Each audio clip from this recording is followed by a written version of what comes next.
Today we are going to start physics class 12 chapter first electric charge. तो हम लोग electric charge पढ़ने जा रहे हैं। इससे पहले कुछ बेसिक्स कॉन्सेप्ट देख लेते हैं। The nature all around us consist of two things, one is radiation and one is particle material. हमारे चारों तरफ की जो दुनिया है जिसे हम देखते हैं, पूरे ब्रह्मांड को देखते हैं, वो दो ही चीजों से बना है। एक हमने नाम रखा है रेडिएशन, एक का नाम हमने रखा है रेडिएशन। ओके, तो उस रेडिएशन में क्या होता है? रेडिएशन में ऐसा क्या होता है तो देखते हैं। जो सन से हमें धूप आती है दैट इज रेडिएशन। इसी तरह से और जो भी ऐसी वेव्स होती हैं, जैसे हीट की वेव्स हैं, रेडियो की वेव्स हैं, जिनमें मास नहीं होता, उसमें वो वेव्स नेचर होती हैं, ठीक है, जिसके कारण वो चलती हैं या फैलती हैं। ये सब रेडिएशन होता है। ओके, मतलब रेडिएशन के पास क्या होता है? वेव्स होता है। दूसरी तरफ दूसरी जो जिससे दुनिया बनी है वो है पार्टिकल, ठीक है।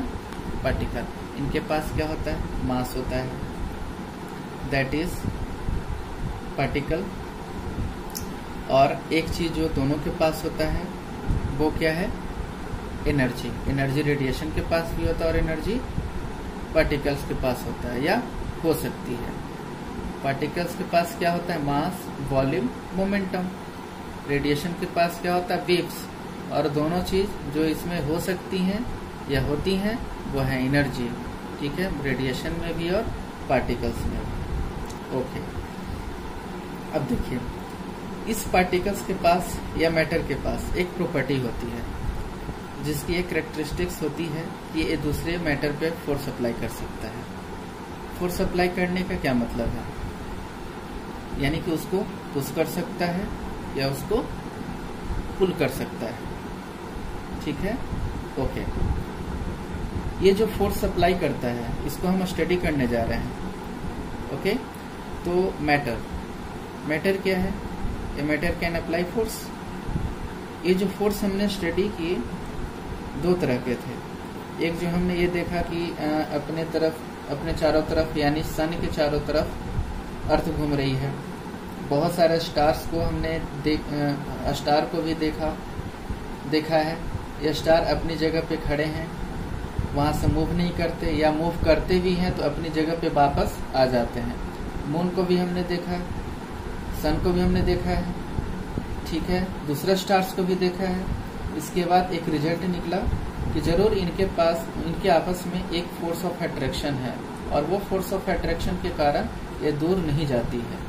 फोर्स ऑफ अट्रैक्शन या तो उसे खींच के रखता है, ठीक है, इसलिए वो ज्यादा दूर नहीं जा पाता है और एक ही डिस्टेंस पे घूमते रहता है। ये जो फोर्स था ये मैटर का फोर्स था, और ये फोर्स को हमने पर्टिकुलर एक नाम दिया, ठीक है, एक नोमेनक्लेचर किया। क्या नाम रखा? We called it gravitational force. तो ग्रेविटेशनल फोर्स एक मैटर की प्रॉपर्टी होती है। ओके, उसकी इनहेरेंट प्रॉपर्टी होती है, हमको उसे देनी नहीं पड़ती है, उसके पास होती है। अब ग्रेविटेशनल का फोर्स वो मैटर जो लगा सकता है। मैटर में ऐसी कौन सी चीज होती है जिसके कारण वो ग्रेविटेशन का फोर्स लगा देता है? जब वो चीजें कम हो जाती हैं तो कम फोर्स लगाएगी, जब वो चीजें ज्यादा हो जाती हैं तो ज्यादा फोर्स लगाती है। तो ऐसी क्या चीज है मैटर में? ऐसी क्या चीज है मैटर के पास? तो उसको साइंस में नाम रखा गया मास, ठीक है। तो एक जो फोर्स है, पहला हमने स्टडी किया फोर्स ऑफ ग्रेविटेशन। तो अर्थ का मास हमारे आसपास के सराउंडिंग के चीजों से बहुत ज्यादा है, इसलिए हर चीज को अर्थ अपनी तरफ खींच लेती है, जो कि हमारे सामने में नजर भी आते हैं। लेकिन जब हम दूसरे स्टार्स को देखते हैं तो सन का साइज बहुत ही बड़ा है, और वो सन अर्थ को अपनी तरफ खींचता है। उसके कारण अर्थ सन के चारों तरफ घूमती है। तो ये ग्रेविटेशन का फोर्स बहुत ही स्ट्रांग होता है, स्ट्रांग फोर्स होता है। इसलिए जो भी कुछ हम अर्थ पे ड्रॉप करते हैं या थ्रो करते हैं, ठीक है, अपवर्ड, तो वो कुछ भी फेंको, कुछ भी ड्रॉप करो, तो वो क्या होता है? अर्थ अपनी तरफ खींच लेती है, ठीक है। ओके, तो ये हम लोग को पता है कि पार्टिकल के पास एक कैरेक्टरिस्टिक्स है, ठीक है, उसका नाम है मास, जिसके कारण ग्रेविटेशन फोर्स लगाता है। लेकिन हमने ये देखा कि उसी मैटर के पास एक और तरह का फोर्स भी लगता है, एक और फोर्स होता है उसके पास, एक और फोर्स वो लगाता है, ठीक है, एक और तरह का फोर्स भी वो लगा सकता है। और वो वाला फोर्स जब वो लगाता है तो वो फोर्स इतना स्ट्रांग होता है कि उसके सामने ग्रेविटेशन का फोर्स फेल हो जाता है। तो ऐसा कौन सा फोर्स है? देखिए, जैसे एक हमने चौक लिया, चौक पार्टिकल्स हैं, जब उसको हम बोर्ड पे रबिंग करते हैं, ठीक है, जब रबिंग करते हैं तो उसकी पार्टिकल्स इस पे चिपक जाता है बोर्ड में, ठीक है। तो बताइए, जो पार्टिकल्स चिपक रहा है बोर्ड में, तो क्या ये जो पार्टिकल चिपका है, ये पार्टिकल पे क्या ग्रेविटेशन फोर्स नहीं लग रहा होगा? बिल्कुल, इस पे ग्रेविटेशन फोर्स लग रहा है। लेकिन ये नीचे क्यों नहीं आ रहा? कुछ न कुछ इस जगह पे कोई ना कोई फोर्स है बोर्ड के पास, जो कि क्या कर रहा है, इसे चिपका हुआ है, यहाँ फोर्स लग रहा है। यानी कि ये जो फोर्स है वो ग्रेविटेशन फोर्स से भी बड़ा है, इस वजह से वो नीचे नहीं आ पा रहा, ठीक है, ओके। तो जब हम रबिंग करते हैं तो ये फोर्स पैदा हो जाता है और एक दूसरे को पकड़ लेता है। जब बॉडी के पास स्ट्रेंथ आ गई, यानी स्ट्रेंथ का मतलब होता है चार्ज, जब बॉडी के पास स्ट्रेंथ आ गई यानी एक दूसरे को पकड़ लेती है, तो हमने कहा कि बॉडी चार्ज है, ठीक है। This body is having charge. Charge means what? Charge क्या? चार्ज होता क्या है? What is charge? Charge word है क्या? तो ऐसे समझते हैं, जैसे जब लड़ाई होती है तो वहाँ पे सैनिक जो होते हैं उनको ऑर्डर दिया जाता है, ऑर्डर मिलता है, चार्ज करो, यानी चार्ज। जैसे बोलते हैं पुलिस होती है, उसे बोलते हैं चार्ज, यानी कि लाठी चार्ज, यानी कि उसको बोला जाता है, इसका मतलब है फोर्स अप्लाई करो, ठीक है। तो फोर्स अप्लाई करो, तो पकड़ने वाला जो कैरेक्टरिस्टिक्स को हमने नाम दिया वो चार्ज दिया, ठीक है। तो चार्ज एक कैरेक्टरिस्टिक्स हो गया मटेरियल का, और उस कैरेक्टरिस्टिक्स के कारण ये मटेरियल किसी दूसरे ऑब्जेक्ट पे फोर्स लगा देते हैं। सो डिफिनीशन ऑफ चार्ज क्या हो जाएगा? Electric charge. तो चार्ज है क्या? तो चार्ज किसी भी पार्टिकल की वो कैरेक्टरिस्टिक्स होती है जिसके कारण वो दूसरे पार्टिकल पे फोर्स लगा सकता है। और ऐसे दो कैरेक्टरिस्टिक्स होती है इनहेरेंट, एक उसका मास जिसके कारण वो फोर्स लगाता है और उस फोर्स को क्या कहेंगे? Gravitational force. और दूसरा उसके पास एक और इनहेरेंट कैरेक्टरिस्टिक्स होती है, चार्ज होती है, जिसके कारण भी वो दूसरे बॉडी पे फोर्स लगा सकता है। लेकिन उनमें डिफरेंस क्या है? उन दोनों में डिफरेंस क्या है? डिफरेंस ये है कि मास को कुछ करने की जरूरत नहीं है, वो हमेशा ग्रेविटेशनल फोर्स लगाएगा ही लगाएगा। लेकिन इलेक्ट्रिक चार्ज का फोर्स हमेशा नहीं लगेगा, वो तभी लगेगा जब हम इस बॉडी को चार्ज देंगे, जब हम चार्ज देंगे, ओके। अब वो चार्ज देना क्या होता है? बॉडी को चार्ज करना क्या होता है? जब हमने बोला बॉडी चार्ज हो गया, ठीक है, तो इसका मतलब क्या है? That will be study. तो सिंपल क्वेश्चंस आते हैं, what is electric charge? Okay, electric charge है क्या? तो हमने डिफिनेशंस लिखा है, electric charge is characteristics of particles due to which it can apply force on other particles. Okay, charge के कारण एक ऑब्जेक्ट दूसरे ऑब्जेक्ट को पकड़ लेता है, ठीक है। जब ये उसको पकड़ लेता है तो पकड़ने के प्रोसेस को क्या कहते हैं?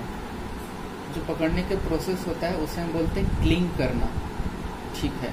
क्या करना होता है? Cling, okay.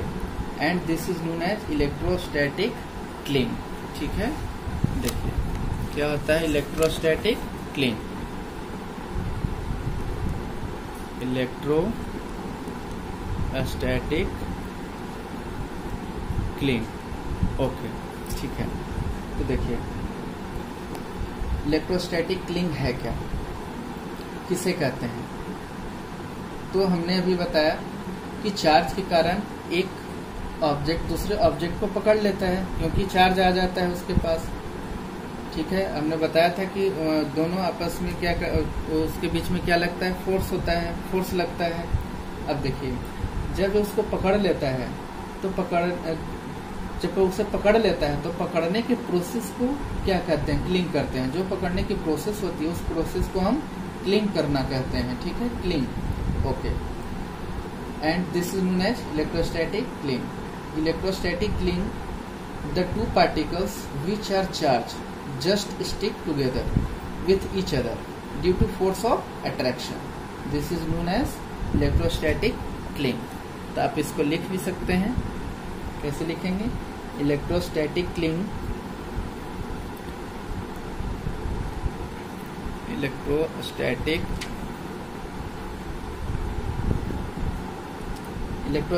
Cling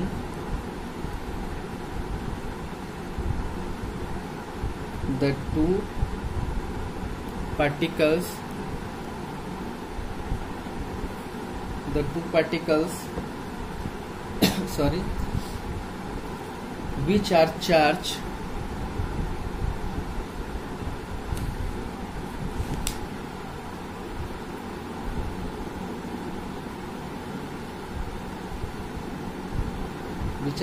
just stick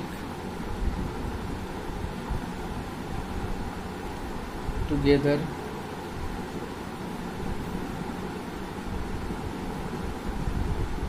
with each other due to force of attraction.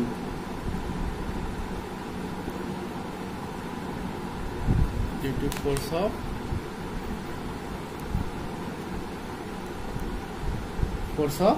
attraction. This is known as electrostatic cling.